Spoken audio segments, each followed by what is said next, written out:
The following podcast contains spoilers and words like and gosh. Mate, did we watch a thing this week? Yeah, we did.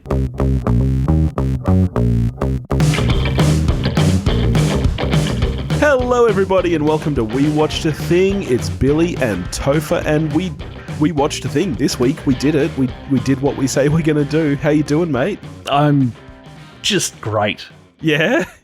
How are you? Mate, I'm okay. I'm not bad. Yeah. Things are going all right. On a scale of 10 to the first Suicide Squad, like you're above a 5? Maybe. Like I said, I'm doing all right. I didn't say I'm doing great. Okay. So you're doing about the Suicide Squad? I'm doing about the Suicide Squad, yeah, cool. Which is to say completely adequate, totally, I'm sure that some people enjoy me, I'm sure that some people don't, I'm the Suicide Squad of people. Uncouth but kind of charming? Yeah, I think so. Well, that's what I like to think so anyway. Well, I'm sure that's what the movie wants to be as well, so that's good. That's right. So we are, of course, talking about brand new 2021 American superhero film, The Suicide Squad, not to be confused with American superhero film Suicide Squad. They've added the. They added like it's cleaner. It's a standalone sequel. It's interesting that Wikipedia lists this as a sequel. I don't know. It's what would you really call this? Is it a reboot? Is it a sequel? Because it winks at the fact that there was something before it. It's hard to say because there are some continuing there are no characters who have their actors replaced, but there are some characters who have their characters changed so much that it's like it doesn't really follow on, does it? 10th film in the DCEU, written and directed by James Gunn, and stars an ensemble cast including Margot Robbie, Idris Elba, John Cena, Joel Kinnaman, Sylvester Stallone, Viola Davis, Courtney, and Peter Capaldi. And what is it about, Toph? There's a thing that's going to kill some people. We need to stop it. Yeah. It's a comic book movie. It is very comic book, isn't it? I actually saw, you mentioned it, I saw just earlier that this is the 10th DCEU film, and I was like, wow, if someone asked me to name them all, no way could I do it. Yeah, same. I think, you know what it is? Because so many of the recent ones haven't Totally forgettable? Well, and also haven't been continuations, it is hard to remember that there are supposedly 10. Like, trying to count them, like, obviously you've got the Justice League ones, because you got Man of Steel, Batman v Superman, those ones. I reckon I would only remember those. I would forget Aquaman. I'd have forgotten Shazam. I would forget Shazam, even though Shazam is probably my favourite of them. Yeah, the heaps I'd forget. Honestly, I would forget Suicide Squad. Well, I've spent a long time trying to forget Suicide Squad. Not successfully. Well, I actually have forgotten a lot of it. I remember very, very, very little of that film. So you might have some better kind of comparisons to make. There was definitely a beam of energy going into the sky at one point. Oh, was there? Definitely. Oh, well, that's no good. That's right. It was an enchantress, wasn't it? Because comic book, yeah, she was doing the dance like the inflatable people at car yards. Yeah. Waving, wailing, inflatable, flailing tube man. Yeah, it was all very bad. Yeah. So they were like, let's have another swing at this. A lot of directors attached to this over the journey before they landed James Gunn. And I'm assuming not that many of these people were ever offered the film, but at least, people they at least talked to included Mel Gibson, who I think was talked to for the first one as well. Ruben Fleischer, my God, I'd have hated that film so much. The guy who wound up doing Jungle Cruise. Holy shit. Pretty happy that didn't happen. Because, well, you could listen to our Jungle Cruise episode. Yeah. Look, I mean, James Gunn is a good choice. It's very clear that they chose him because of his work in the MCU. That is extremely clear that what they want. Because that was clear from the first Suicide Squad. Who knows what the original of that film really looked like, because the studio butchered it to try and recreate Guardians of the Galaxy. And they failed, and so this time they were like, you know what? Let's do this the right way this time by hiring the guy who made Guardians of the Galaxy. Yeah, he's currently in Disney jail, so we'll just go get him. Yeah. Yeah. Look, I'm a James Gunn fan. I'm that guy who was like, oh, I was a fan before he was big. Still like his early work more than his later work? I was actually just going to get to that. I think that my relationship with Gunn is that I think he is a very original voice. And so I far prefer his original work to his adaptations. I think the first Guardians was lightning in a bottle and everything came together there, and that film really worked for me. I thought the second one was kind of dog shit, and I think this one's a little bit in between. What I will say is that what I think is obvious in the filmmaking, and this is why I think he's a smart choice and why he was a smart choice for Guardians, is that it's very clear that he is a fan. And I do think when it comes to comic book movies, having someone who really, really cares about the source material does make a difference. So, look, I think there's a lot of things this film does right. Why don't you tell us your thoughts? By the time I saw this film, and I mean, it only just came out, obviously we've seen it pretty early, but that didn't change the fact that the early response to this film was well and truly, like the narrative was set.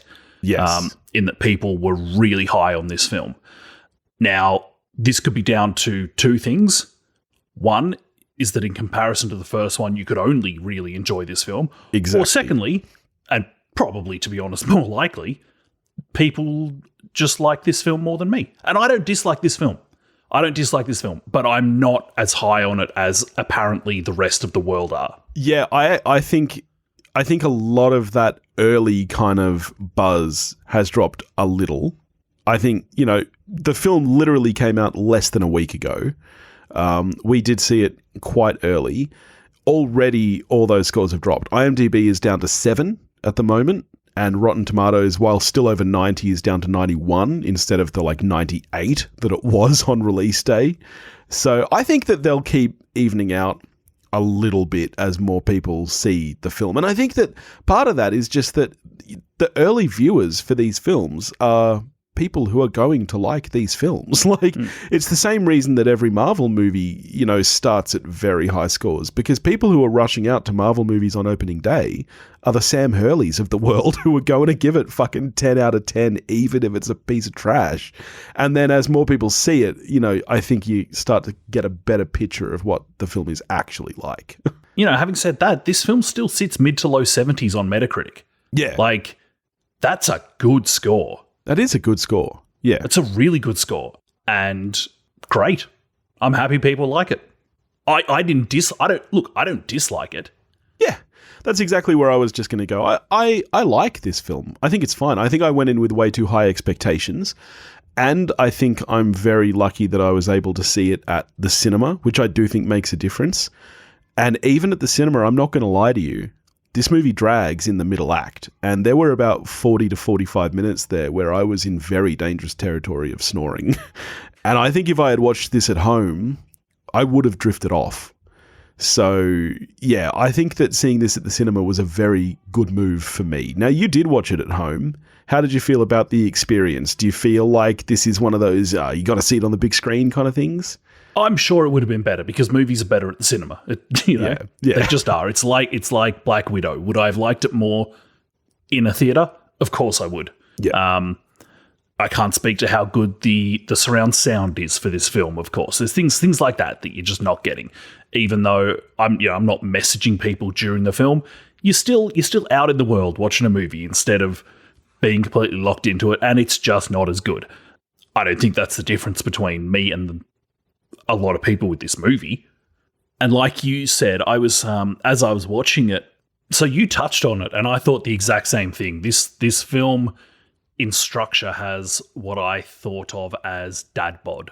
Yeah. Bit flabby around the middle. Yeah, and I think that the film starts quite strong, I think. I think that the first half hour of this film is very good. I think there's some really interesting stuff happening. It's quite funny at times. I don't think the film lands every joke. Once they get into the superhero mission of it all, that's where it really falls apart for me. And even the finale, it finds its feet a little bit, but it doesn't restore itself fully for me. Yeah, I would say that for a CGI fest of a climax, which, they all are, I think this one's above average. Now, we're still talking about something that I'm pretty bored of, to be honest. So while I do think it was done reasonably well, do I care that much about it? No. And at least the movie doesn't care. Like, the movie's self-aware enough to be like, yeah, it's a giant starfish. This is stupid. Yeah, I think that's the thing. And I think where it really works is the design and the visuals of that sequence are actually very, very good. I think it's kind of a cool concept. We've seen it a million times, the kind of brainwashing face hugger, It immediately made me think of the brain slug from Futurama. Absolutely. Which actually I think might have been a bit more fun because then you'd get to see their faces. But, I think that it was executed as well as it could be. But like you said, I just don't really care. There are very few characters that I think you really care about in the film, and it's both a blessing and a curse in storytelling. There's something really special about a story that immediately goes, any one of these characters could die. Like you think of Game of Thrones, for example, when Ned Stark dies, and you're like, oh, holy shit, this is playing for keeps. Anybody could take it at any time. I think this film goes too far the other way, where immediately you're so in that mindset that you actually stop caring about whether any of them die. You don't particularly really want any of them to live. Yeah, there's no way that this film could have a red wedding. No. You wouldn't be impacted the same way, I don't think. So, an awful lot of characters just eat it very early on. This is a bunch of people who we get introduced to in the same really quick, quite frankly, lazy way that the first film did. Yes. Which, when it was happening, I was like, oh, wow, it's just doing this again. I came to become completely convinced that that's actually part of the joke. That James Gunn was like, look at this, I'm doing it almost the exact way that fucking terrible film from 5 years ago did it, and then I'm going to kill them all. As a way of kind of Kylo Ren style, kill the past. Yeah.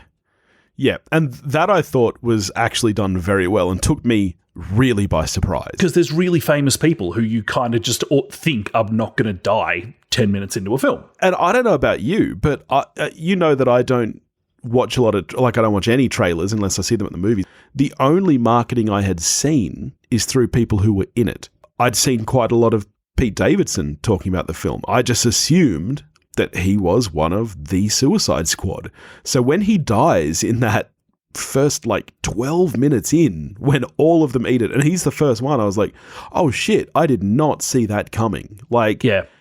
And then on an even more self-aware level, that Rooker and Gunn have this relationship. So Rooker turns up right at the beginning of the film. He's the first person we meet wearing just an astonishingly magnificent wig. Thing is incredible. It's like they just went to the props department at Weta Studios and got Saruman's wig and was like, yep, this will do for Rooker. Very much like that.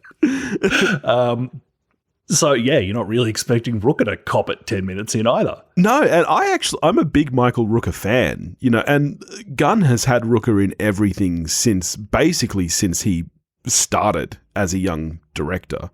So, yeah, it was, and I think it was so well done, it almost put me in that Scream mindset. When Drew Barrymore dies in the opening scene of Scream, spoilers, sorry, and you're like, holy shit, that it's such a great move, I thought, to introduce us to Rooker as if he was our guy. Yeah. And then have him die so quickly and so unceremoniously. Boomerang was one of the better things about that turd of 2016. Yeah. I was actually really happy when it was announced that Jai Courtney was going to be part of this film, because I was like, he actually came out of one of the few people that came out of that film not stinking. So I was happy to see him back, but then I was also, I would have been fine with having more of him because I think he's good in the role, but also, yeah, the joy with which Gunn was like, yeah, watch me just blow this thing up was also quite fun. Yeah, easily the most fun scene of the film too. I think that for me is where the kind of over-the-top gratuitous violence really lands the best in the film. And, so much of it is just so ridiculous that you do have fun with it. You get that kind of, you and I have spoken about it before, that gleeful joy you get watching Evil Dead, where it's like, oh yeah. I don't think the rest of the film ever really reaches that. I think, like I said, I think there's a lot of boring bits. I think the scene when the new Suicide Squad team arrive in insert random South American country here, and they attack the base that turns out to be good guys, but they've killed them all. Yeah. That scene's pretty fun. Apart from that, I don't think it ever reaches the same fun levels, though. Yeah, well, following on from that, I think the rest of the film, this is no revelation to say that the film lives and dies on the dynamic of the characters. Specifically, though, the rest of the film lives and dies by the dynamic of Idris Elba and John Cena. Yes. I think. And as you've said, that scene where they carve through what they assume is the army camp, which turns out to be the rebels, which is just genuinely really fucking funny. That was really well done. When they're competing about who can kill the other in the most outrageous way. Dick measuring contest of murdering people. The editing there is really good. Like, it's fast paced, but also at the same time lets you just lets the action play out in front of you in a really comedic way. Yeah. That whole thing is brilliant. Yeah, and this is what Gunn is best at. I think people forget that these are his roots. You know, much like Peter Jackson, Gunn started making schlocky, terrible horror films. Like, he started as an intern at Troma Films and ended up making, I think, Romeo and Juliet was his first film. But either way, just completely outrageous, over-the-top, totally ultra-violent stuff that is so fun and schlocky. That's where he shines. And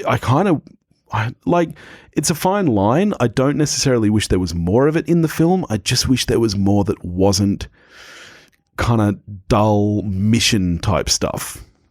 So how long should the movie be? A lot shorter than 2 hours. Yeah. The length of this film is far, far too long.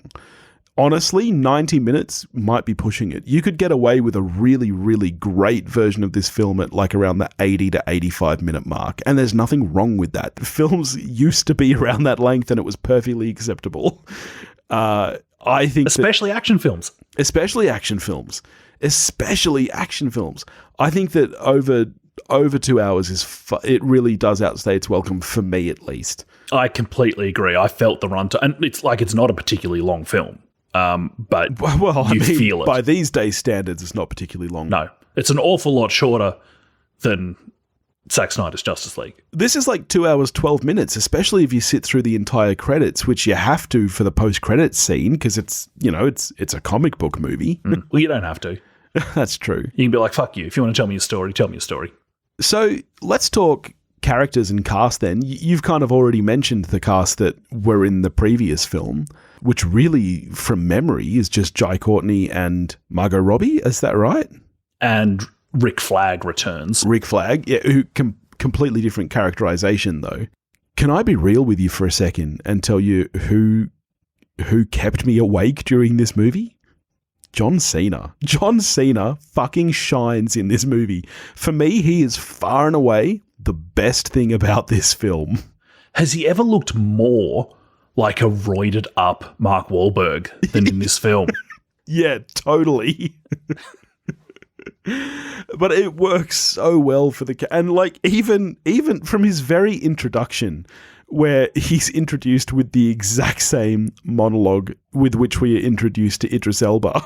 That is actually very funny. Yes. That's very funny as just a broader comment on certainly these films. And if I was going to hazard, like, I'm not a comic book reader, but if I was going to guess, probably comic books generally, like how many times has either DC or Marvel or an author just gone, you know what, I really want that, essentially that character that I killed 17 issues again back. So he is the same person with a different name. Yeah. Really funny. And Idris sells that moment beautifully in the prison. That was brilliant. That's actually one of my favorite moments of the entire film. I thought that was sensational. Just, again, like for me, all the best moments of this film have to do with its self-awareness. Agreed. And that one, that's right at the summit for me. Agreed. Yeah. Yes. I mean, so honestly, talking about the cast, John Cena, I very much liked Ratcatcher 2. I really liked Ratcatcher 2. I thought she was very good. And for me, they're kind of the best parts of this movie. I love Margot Robbie. I'm not as crazy on Harley Quinn as the rest of the world is. And I think that this movie did a good job of it. I think she's balanced the best here, where she doesn't outstay her welcome like she did in Birds of Prey, which I know it's a Harley Quinn film. I shouldn't say she outstayed her welcome, but for me, that was just too much Harley Quinn. I think she said to James Gunn when he was writing this film that she thinks that the character works better as someone who flies in and out of the story rather than being the center of it. Absolutely true. And I think that this film balances that very well. For me, I'm not super invested in that character. I just kind of, for me, this movie would be the same with that part of the storyline cut out.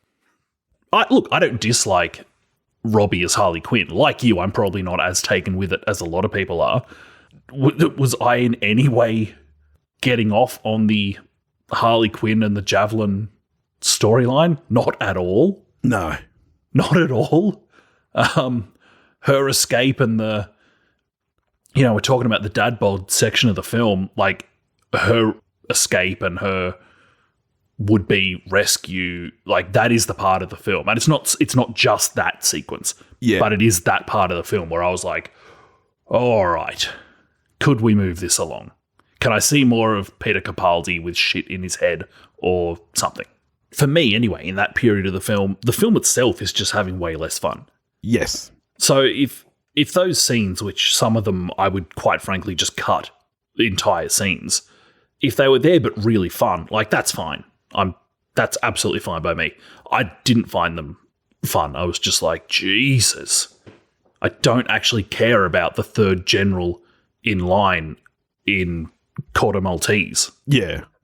I did spend a decent chunk of the film wondering why I know the name Corto Maltese. Yeah. Because I'm not, like I said, I'm not a comic book reader. I'm not up on all this stuff.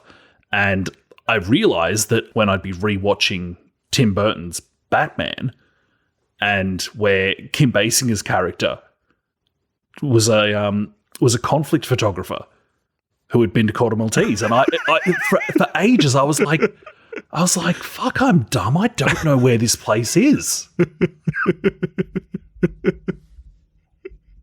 Yeah, it's make believe. I would imagine so. Because I didn't know where that story was going. I thought you were going to tell me that you spent a lot of your youth in Corto Maltese. I was like, what? Yeah. That's revelation time. Yeah, right. Yeah. My dad was a freedom fighter. Got stabbed to shit by Peacemaker. Actually, that was my favorite line of the film. Was John Cena saying, I care about peace, I treasure it, and I will kill any man, woman, or child to get it. I found that just a kind of discount Doctor Strange love line. Death by rat can fuck off. Yeah. Not here for that. Wouldn't be a good way to go. No. When my time comes, don't let it be that. I mean, all right, throwing back to Emperor's New Groove from a couple of months ago, would you rather have death by rat or fly up a cliff with bats in the mouth? Oh, Jesus. Maybe bats. Really? You going the bats in the mouth? I'll take COVID over the Black Plague. Nah, rats can fuck off. I'm with Idris. Not a fan. Not a fan. The only way I'll pat one is if it talks and is kind of funny and wears clothes. Yeah, okay. Yeah. Like Guardians, a lot of needle drops in the film. Heaps, yep. Don't like many of them. No, they're not. Guardians worked really, really well. And again, that film was just lightning in a bottle.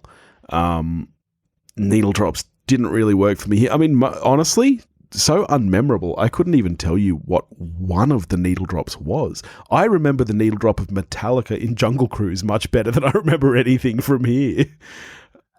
Wait, was there Creep? Did Creep play at one point? I couldn't tell you. And like, it's a different thing. In Guardians, it's purposefully insanely well-known poppy pop songs. Yeah, but I think the other thing that worked with Guardians is because of the setting of the film and the whole device of the cassette tape. They were all very 80s tracks, and it kind of worked narratively, whereas here it doesn't feel as cohesive. Yeah, I agree. Just give me all stoner rock. I would have loved it. This movie does have that certainly a rare thing for me, where there's a part of the CGI fest at the end that I actually genuinely like, which was the little mini sequence of Idris just falling down levels in a kind of Looney Tune-esque kind of way. I actually found very funny. Yeah, actually, a whole theatre laughed out. In fact, that probably got the biggest laugh in our entire session. That was very funny for some reason. Like, yeah, mad props to the film. It made me like part of a CGI fest. Good job, it. And again, I actually think that the design was very good. I think that big starfish looked good. And as you say, that's when the film works best, is when it leans into exactly what it is doing. And it's like, you know what? This is a fucking starfish. Like, that's what it is. And this is it. But even like as I imagine you're kind of alluding to, like texturally and stuff, that thing, yes, Starro was really well done. It really was. And the funny thing about that is that it kind of didn't need to be. As you say, it's so dumb that, you know, it's like South Park, for example. Like, South Park is animated in top-of-the-line 3D software, but they still make it look like shit because that's funny.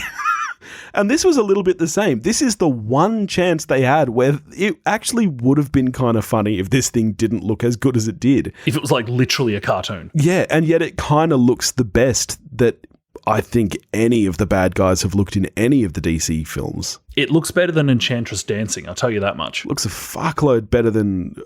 I forget his name from Justice League.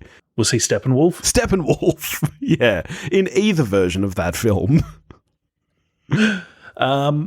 So we'd both like this film a little bit shorter. One thing I could use more of is Viola Davis screaming abuse at just anyone. I was just going to get to Amanda Waller. So from my memory, she is by far the most different characterization, right? Like, she's straight up evil in this film. Like, she threatens children. She blows people up, which I don't think we actually see any of in the first film. She was pretty fucking evil in the first one, I think. Is she? I think so. Right. Okay. It's been a while though. It's been exactly 5 years. I mean, yeah, Viola Davis. Yeah, she was good. She was good. Yeah, I agree with you. Her screaming her head off at anyone, great stuff. Yeah, totally here for that. Yeah. They must just pinch themselves. It's like, how is it that we have Viola Davis? I'm not sure, but holy shit, this is going to be fun. I mean, well, what's the bigger catch though? Viola Davis in the DCEU or Helen Mirren in the Fast and Furious verse? Look, all respect to Helen Mirren. I'm a Helen Mirren fan, but Viola Davis is like one of the absolute apex predators of the screen acting world. Okay, all right. Maybe I phrased it wrong then.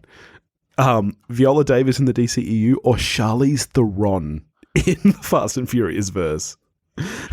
Fucking powerhouse Oscar-winning actress Charlize Theron.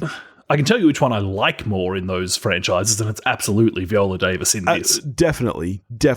She does a far better job of this role. She actually, I will say this, I think that this might be... No, that's not fair. But I do think that you can actually feel that most of the people both on and off screen really care about this film. Whether or not I think it lags in the middle is one thing. But I think you can actually see that everyone is really, really like giving this the due that they feel it deserves. Like from everywhere on screen and off. And they care more about the audience than the first one because there's no Jared Leto. So thanks for that, James Gunn. We all owe you one. Do you reckon that was ever a discussion? Do you reckon that anyone was ever like, so is Joker going to pop up in this? I imagine it was. Do you think that DC have finally learned their lesson? Like, the big problem with Suicide Jared Leto Squad... sucks? Well, hopefully.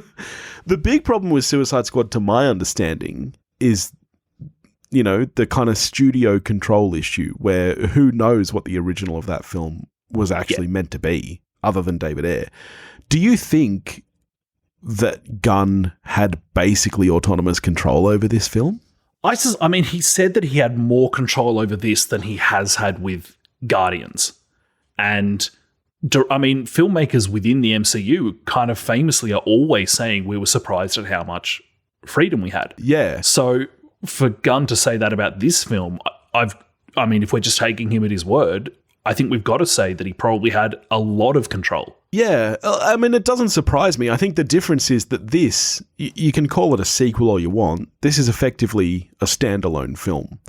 The MCU, Guardians, must have been at least like the 15th film. Like, whether or not he had a fair amount of control, you still have the studio saying, okay, well, this is where the story's going, this is where it's been, so you need to include these beats. So I think, I'm not surprised that this would have been less controlled than that, but it's shocking that it would have been completely kind of go for it. I did see that Kevin Feige visited the set, which is, obviously that's great that, he and Gunn have that relationship where, like, it's, we don't care that you're doing this, that's fine, we're still all friends, here to say hi. At the same time, was he just walking around full alpha dog style? Yeah. Like, you all know what you want to be. Oh, this is cute. Yeah, exactly. Do the old, the old dad thing when you go around to your mate's place, they've got a new barbecue. Oh, yeah, gas, I see, not charcoal, huh? Yeah, right. Only got the 8-burner, did you? No sidewalk? Yeah. No rotisserie, I see. Oh, okay. Oh, you got to have that rotisserie, mate. That's Kevin Feige. Yeah. Alpha dad. There's a real key character that we have not even brought up yet. There's a fucking shark in this movie. Voiced by none other than Sly Stallone. Now, mate, I think that's a perfect choice. Just like, the kind of joke about how Sly Stallone just can't speak English and making him play this shark who can barely talk is a really fun move, because I'll tell you who didn't know they were filming, just getting ahead of you in the Wangro special, Sly Stallone. I bet they didn't even script his parts. I bet he just got in the audio booth and was like, and they were like, yeah, that'll work. They floated some fish in front of him. He was like, hey. Yeah. I would go this far. My favorite voiceover character in a James Gunn film. Oh, yeah. He beats Groot, for sure. Sorry, let me be more specific. My favorite voice work. Yes. I would take Groot as a character over whatever Killer Shark's actual name was. Starts with an N. Couldn't tell you what it is. Nanu or something. But Sly's work, fantastic. Just really fun stuff too. Like to take a character would have come in for 3 hours in an audio booth. Yeah. I remember everyone before Guardians came out being like, really, there's a fucking raccoon and a walking tree in this. But honestly, this is even sillier than that. Like to have this kind of humanoid-esque shark, which is like 90% shark-like. Like his head is literally just a shark head, but he can walk. It's so dumb. And yet it actually really worked quite well for what this was. There's a part of you that wishes you were above the joke of I'll wear a fake moustache, but it's funny. When he puts his hand there, he's like, see? It's good stuff. All right. So it sounds like we're on about the same level here. How are you going to score The Suicide Squad? I've already said that I don't dislike it, but I don't particularly like it. This film screams, as so many comic book movies do, it just screams this thing to me that, well, like, this means nothing. So it almost plays beautifully into its own title. It's like, this means nothing, so kill it. It can kind of kill itself. It might be a genius move from Gunn, or it might just be me being like, yeah, it's another one of these movies that doesn't mean anything to me. Can't really decide. Either way, I'm fine with this film, 5 out of 10. Yeah, I'm very much the same. I'm a 6. There were, like I said at the top, I think there's a lot of things about this film that work really, really well. But I think if a film like this, as outrageous as this, and as supposedly fun and over-the-top violent like this, can't hold your attention for the entire film, that's a pretty big problem. So, as much as I think really worked about this film, I cannot go any higher than a 6. All right. Well, before we get to what we're getting to next week, I think we've got a little Should we hold a family meeting? Okay. All right. Everyone around the table. All right, everyone gather around. All right. We are, as you know, the mum and dad of We Watched a Thing. You can work out for yourself who's who. And we've got something to bring to the table to share. It's not up for discussion. It's not up for discussion, but it's not about you guys. You know, it's nothing you guys have done. You guys are good. You guys are fine. But we're sending you to the orphanarium. That's right. We have decided it's medical science for the lot of you. We have decided that after 4 years, it's time to hang up our cans and move on to newer pastures. Is that how you describe it? I was going to say we're going to stop. So, all right, we're going to make it to 200, all right? We're just for you guys, all right? So, for the next 2 episodes, 98 and 99, we're going to do our very favourite films. Just to really send it home. And then for the big 200, we are doing all 3 Lord of the Rings films, and that will be our final episode. So, I mean, thank you all for joining us on this journey. It's been a hell of a lot of fun. And when we started 4 years ago, I don't think we ever thought we'd make it to 4 years. So, but I'll save the goodbyes for later. We'll keep the feed active, so all of the old episodes will stay up. And who knows, we might drop in every now and then and throw something up. Just give the kids a little nibble.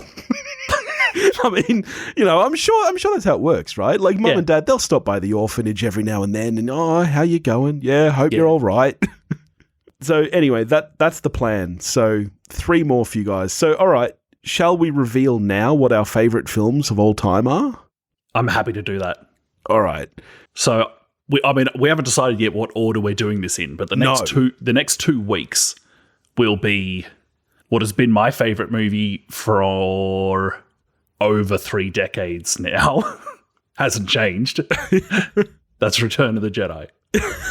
Not even the best Star Wars film. Not even the best Star Wars film is my favourite movie ever. Yeah. So that'll be fun. My film is actually a good film. And so I've actually quite recently put together my list of 100 favourite films because I was going to be doing a guest spot with The Countdown. I don't know if he'll still want me now that I'm no longer a podcaster. Retired podcaster Billy. So I quite once he sees your list, he'll be like, fuck no. Well, yeah, so we've actually already done my favourite film, so I thought we'd do it again. We will be doing, of course, Tommy Boy. And that's why I left the show. No, I'm kidding. Although we actually have already done the one that is my number 1 is Princess Bride, which we did do as a patron request. So going to my number 2, which for a very long time was my number 1. So really it all evens out. Jurassic Park. In the meantime, I mean, I guess I'll still say this. If you want to get in touch with us, you can do that at wewatchedathing.com. You can find us on Instagram, Twitter, or Facebook, all under the handle at wewatchedathing. If you do want to help support the show in its final days, which I can't say you probably would, but if you do, there is some bonus content there if you want to get that before it goes or something. You can do that at patreon.com/wewatchedathing. It'll probably get a little bit quiet in the coming months, though. All right, we'll catch you next week. Watch a movie, folks.